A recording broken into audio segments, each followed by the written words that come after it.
வணக்கம் ஓவியா. திருவொற்றியூர் ராஜாஜி நகரை தற்போது மழைநீர் சூழ்ந்து மூழ்கடித்துள்ளது என்றே நாம் சொல்ல முடியும். அதாவது 10க்கும் மேற்பட்ட தெருக்களில் இடுப்பளவு தண்ணீர் தேங்கி இருக்கிற காரணத்தால் மக்களின் இயல்பு வாழ்க்கை பெரும் பாதிப்புக்குள்ளாகி இருக்கிறது.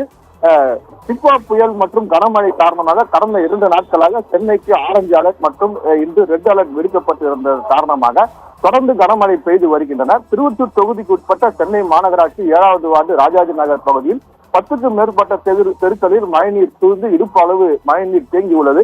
நேற்று இரவு முதல் அந்த பகுதியில் மழைநீர் மெல்ல மெல்ல சூழ்ந்து தற்போது இடுப்பு அளவு தண்ணீர் தேங்கியுள்ளது. சில வீடுகளுக்குள் தண்ணீர் புகுந்துள்ளது. பொதுமக்கள் தங்களது இருசக்கர வாகனங்கள், கார், ஆட்டோ உள்ளிட்ட வாகனங்களை பாதுகாப்பான இடத்திற்கு எடுத்து வைத்து வருகின்றனர். மழைநீர் முழுவதும் சூழ்ந்து இருப்பதால் அந்த பகுதியில் தற்போது மின்சாரம் துண்டிக்கப்பட்டுள்ளது. அத்தியாவசிய தேவைக்கு கூட வெளியே வர முடியாமல் அந்த பகுதிவாசிகள் வீட்டிலேயே முடங்கியுள்ளனர்.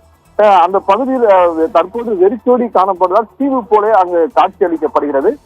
தற்போது மாமன்ற உறுப்பினர் கார்த்திக் அந்த பகுதியில் உள்ள மக்களை சந்தித்து அவர்களுக்கு தேவையான உணவு உள்ளிட்ட அத்தியாவசிய பொருட்களை வழங்க ஏற்பாடு செய்து வருகிறார். ராட்சத மின் மோட்டார்களை வைத்து அங்கு சூழ்ந்திருக்கும் மழை நீரை வெளியேற்ற நடவடிக்கை எடுக்கப்பட்டு வருகிறது.